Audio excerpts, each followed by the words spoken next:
오늘 본문이 길어서 저랑 다 읽지는 않고 서론 부분만 우리가 함께 봉독했지만, 우리가 함께 봉독한 본문의 비유는 대부분의 그리스도인들에게 단연 익숙하지요. 이것을 일반적으로 탕자의 비유라 부릅니다. 잘 아시는 이 비유의 내용은 이런 것이지요. 한 아버지에게 두 아들이 있었습니다. 그런데 어느 날 둘째 아들이 아버지에게 와서 언젠가 자신에게 돌아올 유산을 지금 당장 물려달라고 졸라대는 것입니다. 실은 아버지가 살아생전 자녀들에게 재산을 물려주는 것은요, 이스라엘을 포함해서 고대 근동에서 그리 독특한 것은 아닙니다. 이미 잘 아시는 사건이 창세기 25장에 이렇게 기록이 되어 있어요. 아브라함이 이삭에게 자기의 모든 소유를 주었고 자기 서자들에게도 재산을 주어 자기 생전에 그들로 하여금 자기 아들 이삭을 떠나 동방 곧 동쪽 땅으로 가게 하였더라. 실은 아버지 생전에 유산을 물려받는 일은 고대 근동에서 간혹 있었던 일입니다. 그런데 실은 이 비유에서의 문제가 좀 있습니다. 본 비유에서는 아버지가 선한 의도로 아들들에게 재산을 나누어 주었던 것이 아니라 둘째 아들이 악한 마음으로, 악한 행동으로 아버지의 유산을 조른다는 데 문제가 있는 것이죠. 어찌되었건 아버지는 둘째 아들의 요청에 따라 두 아들 모두에게 재산을 나누어 줍니다. 살림을 각각 나누어 주었다. 저랑 읽으신 본문에 그렇게 기록되어 있어요. 그러니까 아마 당시 관례에 비추어 보잖아요. 그리고 신명기 율법에 있는 대로 첫째 아들에게는요, 두 몫이 배당되었을 것입니다. 하지만 첫째 아들은 아직 자신의 소유권을 주장하지 않았고요, 계속하여 아버지와 함께 머물면서 아버지께서 말 그대로 죽으신 이후에 유산으로 물려받을 때까지 기다리는 거지요. 반면 둘째는 안 그러는 거예요. 둘째 아들은 자신의 유산을 받자마자 요즘 저희 말로 얘기하면 현금으로 바꿉니다. 전문 용어로 현금깡이라 그러나요? 전 잘 모르겠어요. 하여간 현금으로 다 바꾸는 거예요. 그리고는 주저하지 않고 먼 곳으로 떠납니다. 그리고 그곳에서 말 그대로 허랑방탕한 시간을 보내며 모든 소유를 낭비합니다. 그러나 둘째 아들의 쾌락은 얼마 지나지 않아 중단될 수밖에 없었어요. 그가 가진 모든 재산을 소진하여 빈털터리가 되었고 어느 누구의 도움도 받을 수 없게 됩니다. 게다가 그가 머물던 나라에 큰 흉년이 들어서 거의 굶어 죽기 직전까지 가게 된 것이지요. 이렇게 힘겨운 상황에 처하게 되자 둘째 아들은 아버지 품이 생각납니다. 아버지의 사랑과 관심 안에 머물렀던 것이 얼마나 복된 삶이었는가를 깨닫게 되었고, 아버지 곁에 있어야, 다른 데가 아니라 아버지 곁에 있어야 자신의 목숨도 유지할 수 있다는 것을 알게 된 것이지요. 그래서 둘째 아들은 자신의 추악한 과거와 결별하고 고향으로, 아버지 품으로 돌아옵니다. 그리고 그 아들이 나갔을 때부터 기다렸던 아버지가 그 아들을 기쁘게 맞아주었습니다. 이것으로 끝입니다. 맞습니까? 대답들을 안 하시면 물은 건데 맞습니까? 아니죠. 누누이 말씀드린 것처럼 성경 읽으려면 끝까지 읽으십시오. 누누이 말씀드린 것처럼 주님의 말씀을 들으려면 끝까지 귀를 기울이십시오. 사람들이 좋아하는 해피엔딩 이런 비유 아니에요. 놀라운 반전이 일어납니다. 아버지와는 달리 첫째 아들은 자신의 동생을 받아들이지 않습니다. 그는 동생을 지금 당장 내쫓지 않으면 자신이 집에 들어가지 않겠다는 식으로 행동했습니다. 그래서 아버지가 나와서요, 첫째 아들의 잘못된 생각을 바르게 잡아주고 시기와 질투에 사로잡힌 마음을 돌이키도록 권면하는 것으로 본 비유가 마무리되는 거예요. 그래서 이 비유는 끝까지 잘 봐야 돼요. 왠지 아십니까? 본 비유는 하나님의 뜻과 사랑을 거부하는 인간의 본성을 보여줍니다. 앞서 언급했듯이 본 비유를 일반적으로 탕자의 비유라 부르는데 이 제목이 합당하지 않습니다.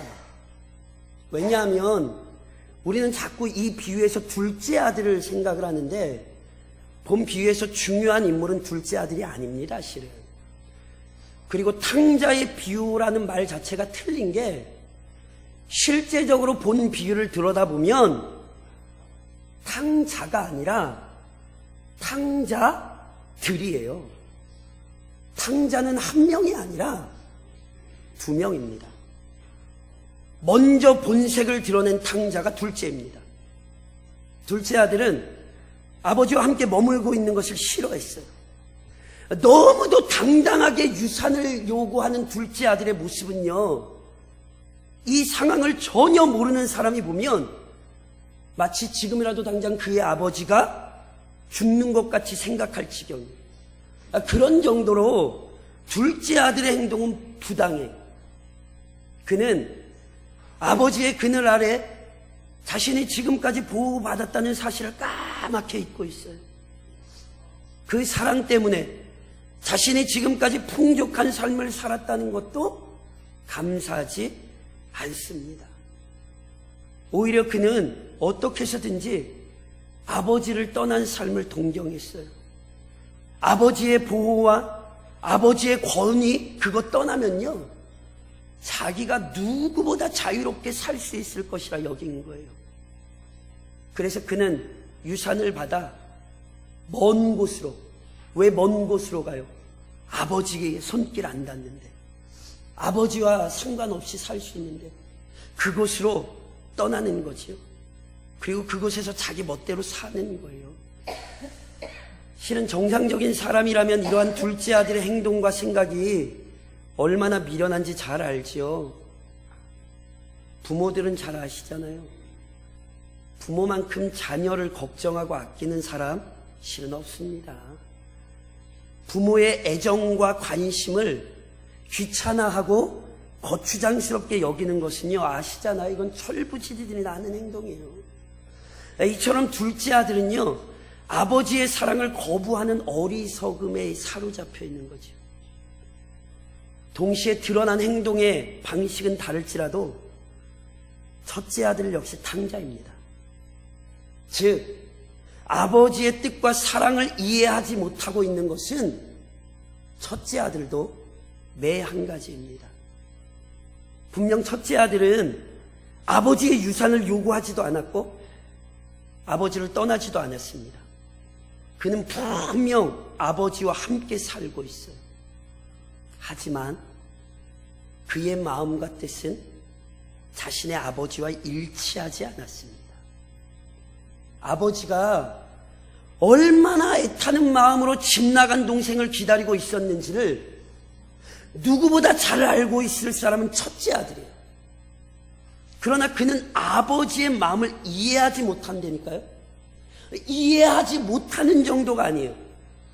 본문 15장 25절로 28절에 보면 이런 말씀이 있죠. 맏아들은 밭에 있다가 돌아와 집에 가까이 왔을 때에 풍악과 춤추는 소리를 듣고 한 종을 불러 이 무슨 일인가 물은데 대답하되 당신의 동생이 돌아왔음에 당신의 아버지가 건강한 그를 다시 맞아들이게 됨으로 인하여 살진 송아지를 잡았나이다 하니 그가 노하여 들어가고자 하지 아니하거늘. 무슨 장면인지 이해가 되십니까? 큰아들이 집 앞에 왔더니요, 집에서 난리가 났죠. 큰 잔치가 벌어졌어요. 그 종을 불러 묻는 거예요. 야, 우리 집 도대체 오늘 무슨 날이냐? 그랬더니 종이 뭐래요? 당신의 동생이 돌아왔으니 당신의 아버지가 그로 인하여 잔치를 벌였다고. 그러니까 종이 지금 무슨 얘기하고 있는 거냐면 아버지가 너무너무 기뻐하고 있고 진짜로 기뻐할 만한 일이 생겼다고. 당신의 동생이, 집 나갔던 동생이 돌아왔다고. 무슨 얘기인지 아시겠어요? 그 집에 있는 종들마저 이것이 지금 기뻐할 일이라는 걸 알아요. 주인이 얼마나 기뻐하는 일이고 이것을 온 가족이 기뻐해야 된다는 것을 종도 안 되니까, 종도. 근데 큰아들이 뭐 하는 거예요? 나는 이거 전혀 기쁘지 않다는 거예요. 오히려 그는 자신의 아버지의 태도에 불만을 품었고 비난했어요. 첫째 아들의 성품은요, 전혀 자신의 아버지를 닮지 않았어요. 이런 의미에서 본 비유는 하나님에 대한 죄인들의 배역한 태도를 그대로 보여줍니다. 사랑하는 성도 여러분, 하나님께서 첫사람 아담을 만드시며 그를 축복하셨어요. 그리고 그 축복을 누릴 수 있는 방법을 주셨어요. 아담아, 너 동산 중앙에 있는 선과 악을 알게 하는 나무 열매 먹지 말아라. 그 얘기는 단순히 먹지 말아라만 기억하시면 안 된다니까요. 뒤집어서 생각하셔야 되는 거예요. 그거 너 안 먹잖아? 그럼 너 나랑 영원토록 함께 은혜를 누리며 살 거야. 아담은 하나님의 말씀에 순종할 때 영원토록 하나님과의 친밀한 교제를 누릴 수 있었다니까요. 그럼에도 아담은 그 복된 관계를 누리는 것에 마음을 두지 않았지요. 마치 둘째 아들처럼 하나님의 권위 아래, 하나님의 통치 아래 머무르려 하지 않았어요. 오히려 자신 스스로 하나님의 자리에 오르려고 했죠. 하나님과의 관계를 깨트리고 자기 마음대로 살고 싶었어요. 그래서 불순종했어요. 그래서 자기 마음대로 살 수 있었어요. 그 결과 자신과 모든 인류가 죄에 사로잡혔죠. 그리고 여전히 인생은 그런 어리석은 생각을 하고 있어요. 하나님께서는 죄인들에게 예수 그리스도 안에서 구원의 은혜를 베푸셨습니다. 그래서 자신의 죄를 인정하고 그리스도를 의지하는 자가 구원을 얻습니다.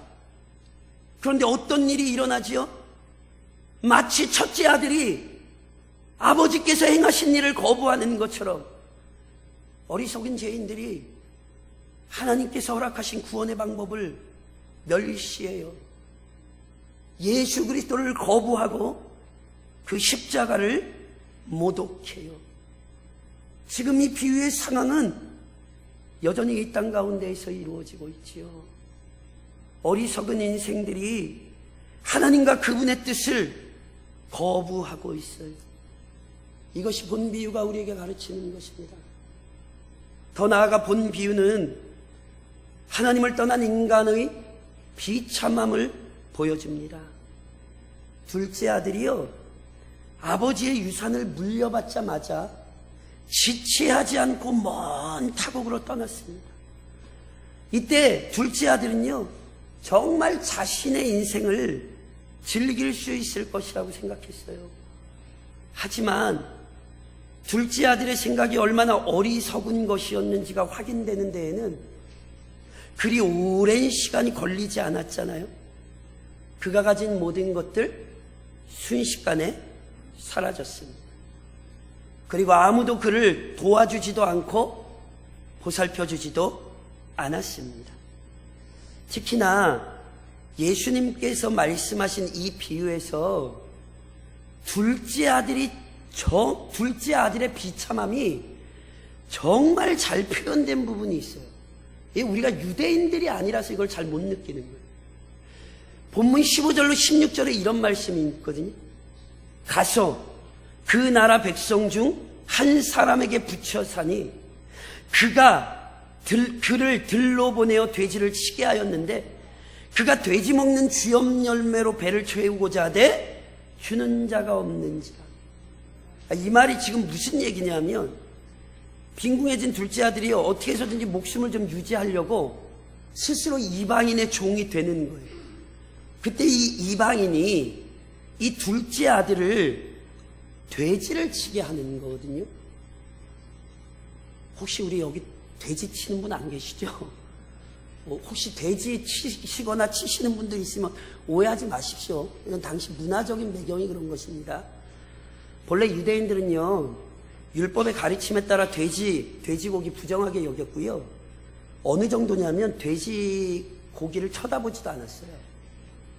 실제로 유대인들 사이에 횡행했던 말이 있는데, 돼지를 보살피는 자에게 저주가 임할지어다. 유대인들 사이에 있던 말이에요. 그러니까 유대인들이 돼지를 얼마나 끔찍하게 생각했는지가 드러나잖아요. 그런데 이 아들이 지금 뭐한 사람이 된 거예요? 돼지를 치는 사람이 된 거예요.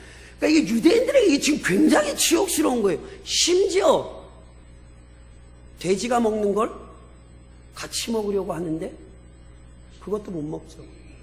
그러니까 이건 도대체 말로 설명 안 되는 비참함을 이렇게 표현하고 있는 거예요. 그러니까요, 이 모든 비극이 둘째 아들에게 임한 거죠. 그 이유가 뭐라고요? 아버지를 떠났기 때문에. 둘째 아들의 비참은 다른데 그 원인이 있는 거 아니에요. 아버지를 떠났기 때문에 일어나는 거예요. 그런데 비참함은 아버지를 떠난 것으로만 발생하는 것이 아닙니다. 첫째 아들은 아버지를 떠나지 않았습니다. 그의 몸은 언제나 아버지 곁에 머물러 있었습니다. 하지만 첫째 아들 역시 비참했습니다. 어떻게 하는지 아세요? 첫째 아들이 29절로 31절에 보면 이런 말씀이 있거든요. 저랑 같이 한번 읽으실까요?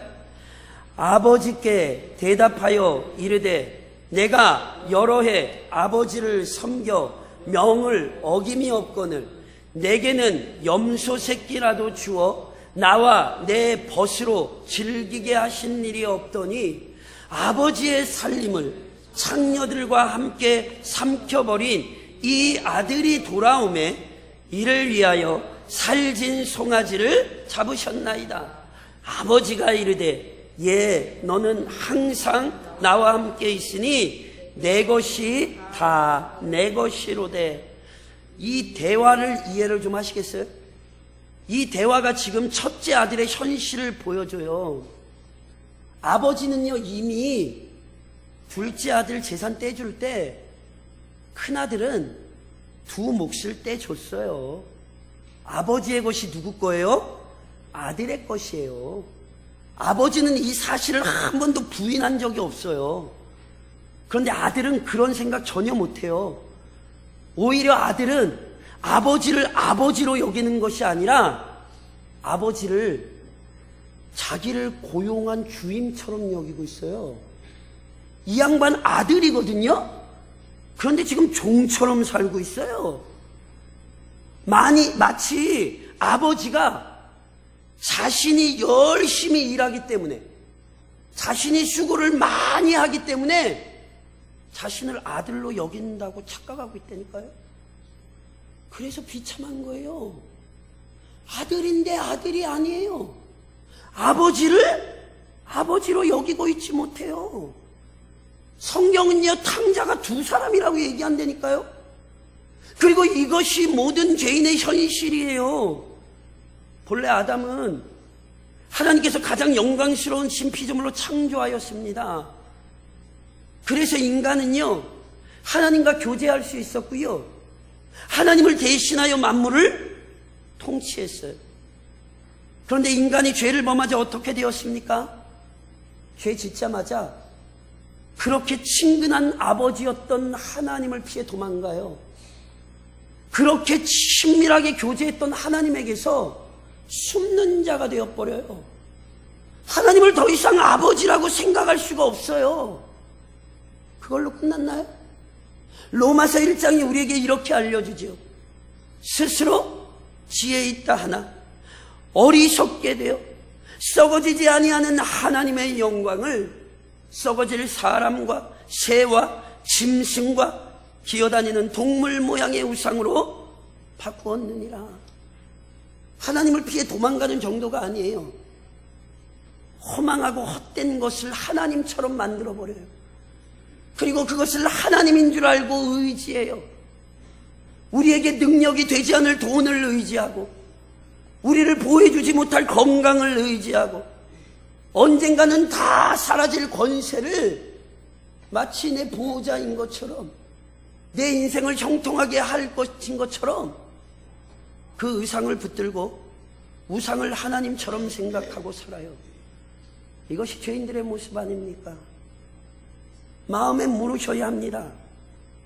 혹시 내가 이렇게 비참하게 살고 있는 것 아닌가? 하나님을 떠나, 그 은혜와 사랑을 떠나 비참한 상황에 처해져 있고, 여전히 하나님 아닌 것을 마치 하나님인 것처럼 아버지 대신 하나님 앞에 나오지 못하여 전전긍긍하고 살고 있지 않은가? 본 비유는 여전히 이 시대에 있는 탕자들을 보여주는 거예요. 물론 그것으로 끝나지 않습니다. 본 비유는 어리석은 죄인들을 향한 아버지 하나님의 놀라운 사랑을 보여줍니다. 앞서 언급했듯이요, 본 비유는 둘째 아들이 자신의 어리석음을 깨닫고는 다시 집으로 돌아왔습니다. 실은 이거 가르치는 거 아니에요. 물론 이따가 다시 한번 얘기하겠지만 둘째 아들의 회개는 아주 중요합니다. 하지만 본 비유에서 탕자는 하나가 아니라 둘이라니까요. 둘째만 탕자가 아니라 첫째도 탕자예요. 단지 집을 나갔느냐, 집 안 나갔느냐, 이 차이지, 아버지의 마음 이해하지 못하고 아버지의 뜻에 순종하지 못하는 건 똑같아요. 아버지를 아버지로 모시고 있지 못한 건 똑같아요. 그거 아세요? 혹시 회개의 측면에서만 보잖아요? 회개의 측면에서만 보잖아요? 둘째가 첫째보다 홀라요. 왜냐하면 어찌됐건 본 비유에서 둘째는 자신의 과거를 돌이키고 아버지 품에 안겼잖아요. 근데 첫째는요, 안 그랬어요. 아버지가 나가서 첫째를 달래거든요. 그걸로 끝나요. 그 다음에 첫째가 어떻게 했는지는 예수님 말씀을 안 하세요. 아십니까? 그래서 이 비유의 핵심은 집 나가 돌아온 탕자가 아니라, 집에 있는 탕자가 아니라 그 두 아들을 다 끌어안고 있는 아버지예요. 그 아버지에겐 탕자가 하나가 아니라 둘인데, 그 아버지는 그 두 탕자를 다 놓지 않고 붙들고 있어요. 집 나간 놈은 집 나간 대로 사랑하고, 집 안 나가고 안에서 속썩이는 놈은 그대로 사랑하고, 본문은 그 사랑을 우리에게 설명하고 있는 거예요. 특히나 그 아버지의 사랑을 우리는 몇 가지로 이렇게 좀 설명할 수 있지요. 아버지의 사랑은요, 무조건적 사랑입니다. 아버지는요, 두 아들의 아버지로서 두 아들 모두를 사랑한 거예요. 그러니까 아버지의 사랑은 앞서 첫째 아들이 오해했던 것처럼 어떤 이득을 따지는 게 아니에요. 얘가 나중에 나한테 잘해줄 거야. 얘가 일도 열심히 하고 얘가 나중에 나한테 효도할 거야. 이래서 사랑하는 거 아니에요. 오직 그 사랑은 부모와 자녀라는 관계에 근거하는 거예요. 그리고 그것이 너무너무 깊은 거잖아요. 첫째 아들의 불평처럼요, 둘째 아들은 아버지의 재산 모두 허비했어요. 무엇보다 아버지 뜻을 거역하고 뛰쳐나갔잖아요. 얼마나 나쁜 놈이에요. 그러나 아버지는 돌아온 아들을 아무 조건 없이 받아들였어요. 너 나갔지? 너 내 집에 마음대로 들어올 수 있을 것 같아? 아버지는 그렇게 하지 않았어요. 실은 둘째 아들이 돌아올 때요, 나름대로 찔리는 게 있어서 합당한 처벌을 좀 생각을 했었어요. 본문 18절로 19절에 보면 이런 말씀이 있거든요. 내가 일어나 아버지께 가서 이르기를 아버지, 내가 하늘과 아버지께 죄를 지었사오니 지금부터는 아버지의 아들이라 일컬음을 감당하지 못하겠나이다. 나를 품꾼의 하나로 보소서. 둘째 아들은 자기가 얼마나 잘못했는지 알았기 때문에 더 이상은 아들 대접은 못 받겠고 종으로만 생각해 주셔도 그래도 내가 감지덕지하며 그렇게 살겠습니다. 이렇게 얘기하려고 아버지에게 찾아오는 거거든요. 그런데요, 아버지에게 이 얘기를 할 수가 없었어요. 정확히 얘기하면 이것을 말할 기회조차 못 얻어요. 본문 20절로 23절에 이렇게 기록하거든요. 이에 일어나서 아버지께로 돌아가니라. 아직도 거리가 먼데 아버지가 그를 보고 증인이 여겨 달려가 목을 안고 입을 맞추니 아들이 이르되 아버지, 내가 하늘과 아버지께 죄를 지었사오니 지금부터는 아버지의 아들이라 일컬음을 감당하지 못하겠나이다 하나 아버지는 종들에게 이르되 제일 좋은 옷을 내어다가 입히고 손에 가락지를 끼우고 발에 신을 신기라. 그리고 살찐 송아지를 끌어다가 잡으라. 우리가 먹고 즐기자. 아직도 거리가 먼데 아버지는 집 나간 아들을 목에 빠지게 기다리고 있었어요. 그래서 돌아오는 아들을 알아보자마자 달려가는 거예요. 그 아들을 끌어안고 입을 맞춰요. 일부 학자들은 이 장면에서 이렇게 이야기합니다. 율법에 의하면 부모를 거역한 아들은 누구든지 그 아들을 돌로 쳐서 죽일 수 있게 되었습니다. 아버지는 이 율법을 알기 때문에 이미 아들을 기다리고 있었다는 거예요. 그래서 행여나 다른 사람이 누군가 발견하여 그 아들에게 돌을 던질까 봐 그 아들을 알아보자마자 먼저 뛰어나가 그 아들을 덮어앉는 거예요. 사람들의 조롱과 멸시가 집으로 돌아온 그 아들의 심령을 무너뜨리지 못하도록 아들의 고백보다 아버지의 사랑이 빨랐어요. 아들은 자기를 종이라고 여기십시오 말할 틈도 없이 아버지의 사랑 안에 감싸진 거지요. 아버지의 사랑은요, 무조건적이었어요. 또한 아버지의 사랑은 변치 않는 사랑이지요. 집을 나간 아들을 아버지는 노심초사 기다렸어요.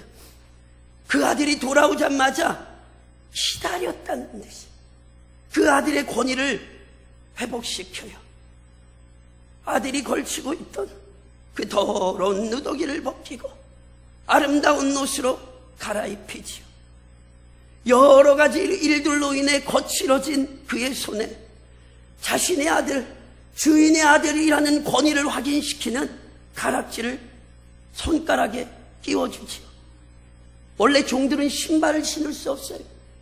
그래서 아들의 발에서는 이미 신발이 벗겨져 있었고 그의 발은 부르트고 참으로 지저분한 발이었는데 그 발에 자유인을 상징하는 신발을 신기는 거예요. 너 내 아들이야. 너 내 아들이야. 다른 사람들 보기엔 불의한 자일지 모르고 다른 사람들 보기에 비천한 종처럼 보일지 모르지만 아니야. 너는 여전히 내 아들이야. 아버지의 마음은요, 한 번도 변한 적이 없었지요. 이게 아버지의 사랑이에요. 또 하나, 아버지의 사랑은요, 지도하는 사랑. 다시 말해, 바른 길로 이끌어주는 사랑입니다. 아버지의 행동, 옷을 갈아입히고, 가락지를 끼우고, 신발을 신겨주고, 이것은 다 아들이 어떻게 살아야 되는지를 알려주는 거니까요. 네가 잠시 잠깐 집을 나가 있었지만 아니야, 너 내 아들이야. 너 내 아들로 살아야 돼. 아버지는 아들에게 그걸 가르쳐주는 거예요. 둘째 아들에게만 그랬나요? 아니에요. 첫째 아들에게도 아버지는 동일하게 행동했어요. 첫째 아들이요, 화가 나서 집에도 안 들어오고 문 앞에서 버티고 앉아 있었죠. 아버지는 마치 둘째 아들을 맞으러 뛰어나갔던 것처럼 첫째 아들에게 다가갔어요. 그리고 그 아들에게 얘기해요. 누가복음 15장 32절을 오늘 보면 마지막에 이렇게 기록하잖아요. 이 내 동생은 죽었다가 살아났으며 내가 잃었다가 얻었기로 우리가 즐거워하고 기뻐하는 것이 마땅하니라. 얘야, 네 동생 아니냐? 내가 그 아빠 아니냐? 우리가 가족 아니냐? 우리가 저 동생을 품는 것, 이것이 우리가 할 일 아니냐? 아버지는 첫째 아들을 지금 가르치고 있는 거예요. 그 사랑이 두 아들 모두에게 바른 길이 어떤 길인지를 보이고 있고 그대로 살아야 한다고 가르치고 있는 거죠. 이것이 언제나 죄인들을 향한 하나님의 사랑임을 우리는 압니다. 하나님의 사랑은 무조건적이잖아요. 우리 중에 어느 누가 하나님 앞에 자격이 있습니까? 하나님이 우리의 조건을 보고 구원의 은혜를 베푸셨다면 우리 중에 어느 누가 하나님의 구원을 받을 자가 있습니까? 우린 어느 누구도 자격과 조건이 없습니다. 무조건적이었던 하나님의 사랑이 우리를 살리셨죠. 하나님의 사랑은 변치 않는 사랑이잖아요. 우리가 지금도 어떻게 살고 있어요? 그 사랑 때문에 살고 있죠. 그 은혜 때문에 살고 있죠. 그 사랑이 마르지 않고 그 사랑이 언제나 넘쳐 흐르기에 오늘도 우리가 살고 있는 거지요. 그리고 하나님의 사랑은 지도하는 사랑이요, 우리를 바른 길로 이끄는 사랑이잖아요. 오늘도 주께서 이 비유를 통하여 우리에게 바른 길을 열어주시고, 너희는 이렇게 살면 안 된다고, 너희는 둘째 아들처럼 돼서도 안 되고, 너희는 첫째 아들처럼 돼서도 안 된다고, 너희는 언제나 사랑받는 내 아들처럼 살아야 된다고 우리 하나님 우리를 가르치고 계시죠. 그런즉 사랑하는 성도 여러분, 아버지 하나님의 마음을 이해하는 자가 되십시오. 사도 요한은 그의 복음서에서 우리에게 이렇게 명확히 가르칩니다. 하나님이 세상을 이처럼 사랑하사 독생자를 주셨으니 이는 그를 믿는 자마다 멸망하지 않고 영생을 얻게 하려 하심이라. 하나님이 그 아들을 세상에 보내신 것은 세상을 심판하려 하심이 아니요 그로 말미암아 세상이 구원을 받게 하려 하십니다. 하나님께서는 자신의 아들 그리스도를 통하여 죄인들을 찾아오셨습니다. 하나님의 뜻을 부인하고 하나님의 대적했던 죄인들을 그가 친히 찾아오셨습니다.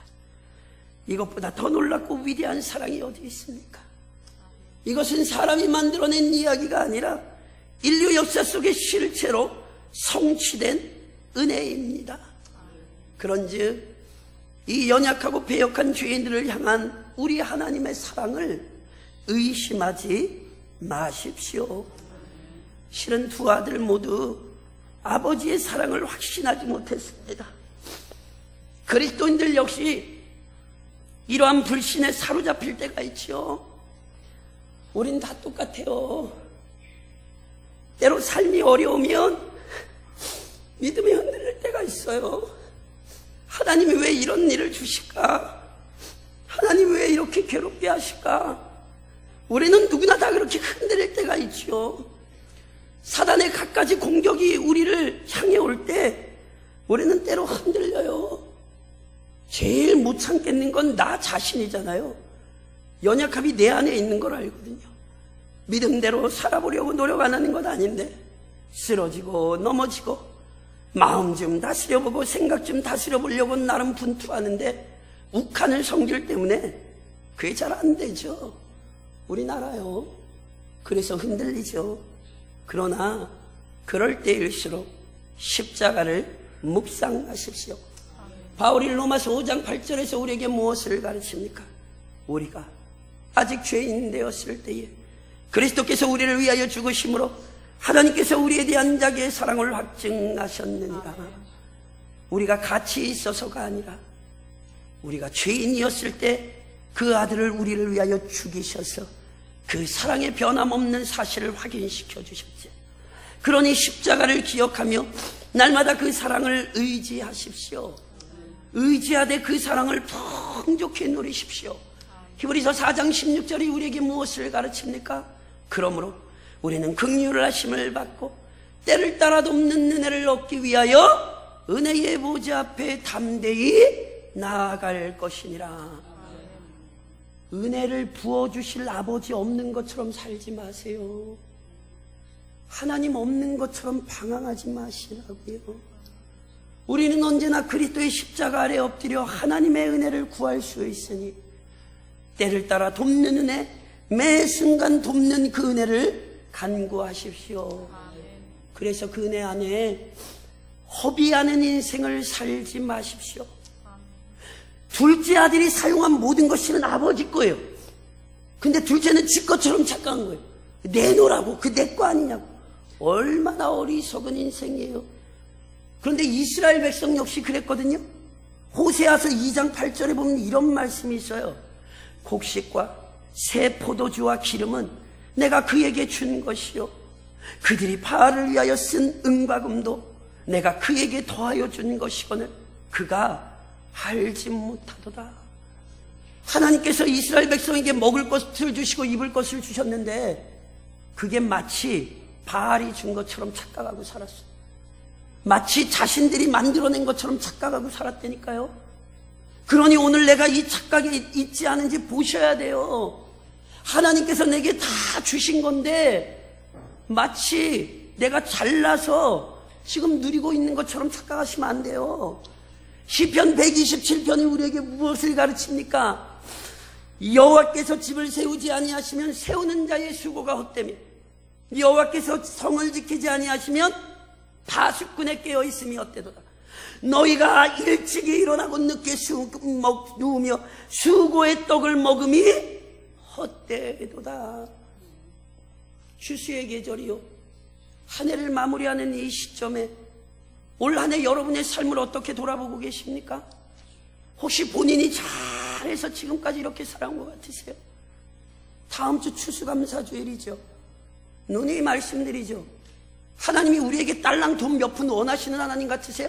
제 누누이 말씀드린 것처럼 그럴 요량으로 헌금 낼끔 하지 마세요. 안 받아요. 수억을 가져와도 하나님 그거 안 받아요.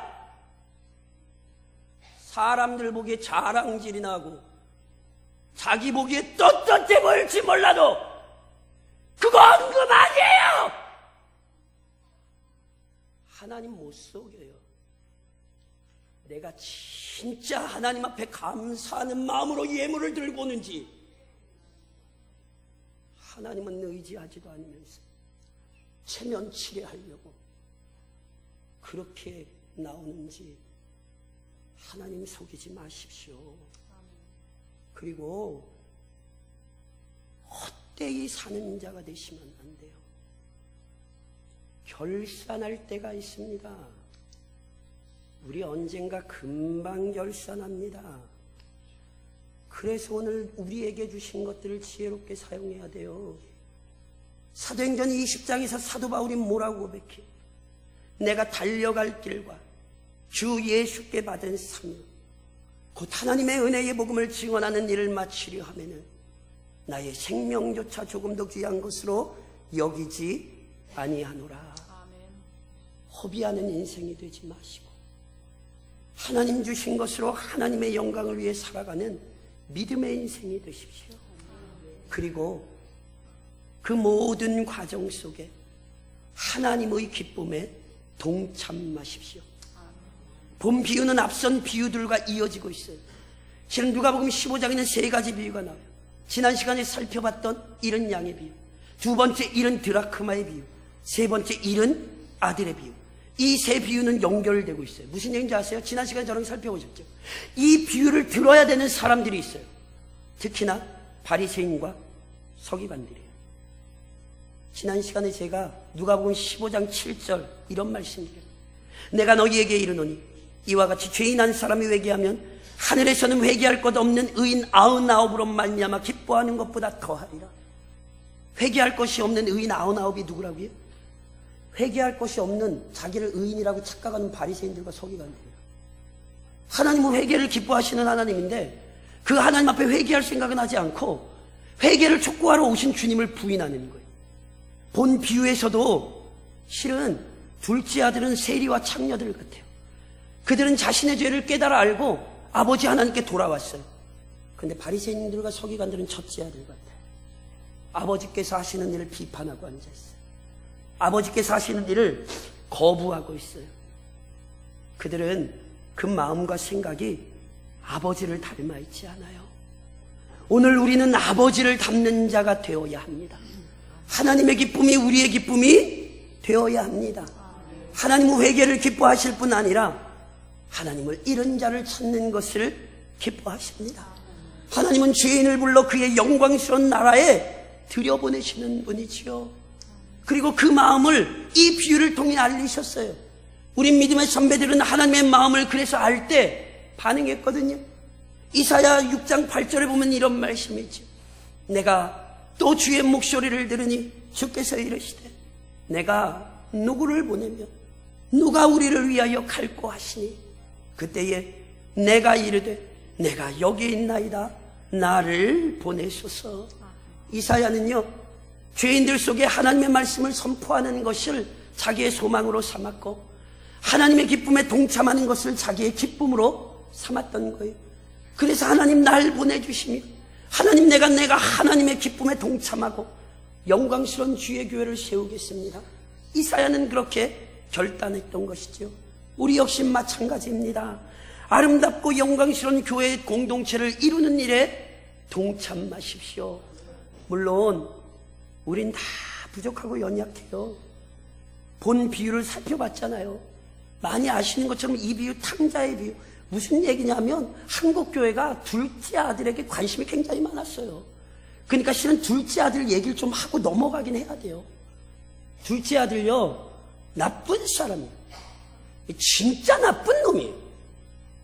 그런데 진짜 잘한 것 하나 있어요. 그는 마음으로 결심했고 즉각 행동했어요. 이에 일어나서 아버지께로 돌아갑니다. 둘째 아들은 생각만 한 거 아니에요.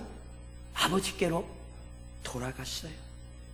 우리도 생각만 하는 사람들이 되면 안 돼요. 다윗이 자신의 죄를 깨달았을 때 시편 51편에서 이렇게 고백합니다. 그리하면 내가 범죄자에게 주의 도를 가르치리니 죄인들이 주께 돌아오리이다. 하나님이여 나의 구원의 하나님이여 피 흘린 죄에서 나를 건지소서. 내 혀가 주의 의를 높이 노래하리이다. 주여 내 입술을 열어주셔서 내 입이 주를 찬송하여 전파하리이다. 다윗은 은혜를 경험한 것을 자기 안에 머물게 하지 않고 하나님의 은혜를 따라 살기로 결단했고 실제로 그 은혜를 찬양하고 죄인들에게 그 의를 드러냈지요. 그래서 오늘 우리가 시편 51편을 보고 있는 것입니다. 그런즉 사랑하는 성도 여러분, 돌아오시되 결단하시되 우리의 마음의 생각과 결단에 따라 아버지 하나님의 뜻을 이루며 살아가시길 이번 한 주간도 우리 주님의 이름으로 간절히 권면드립니다.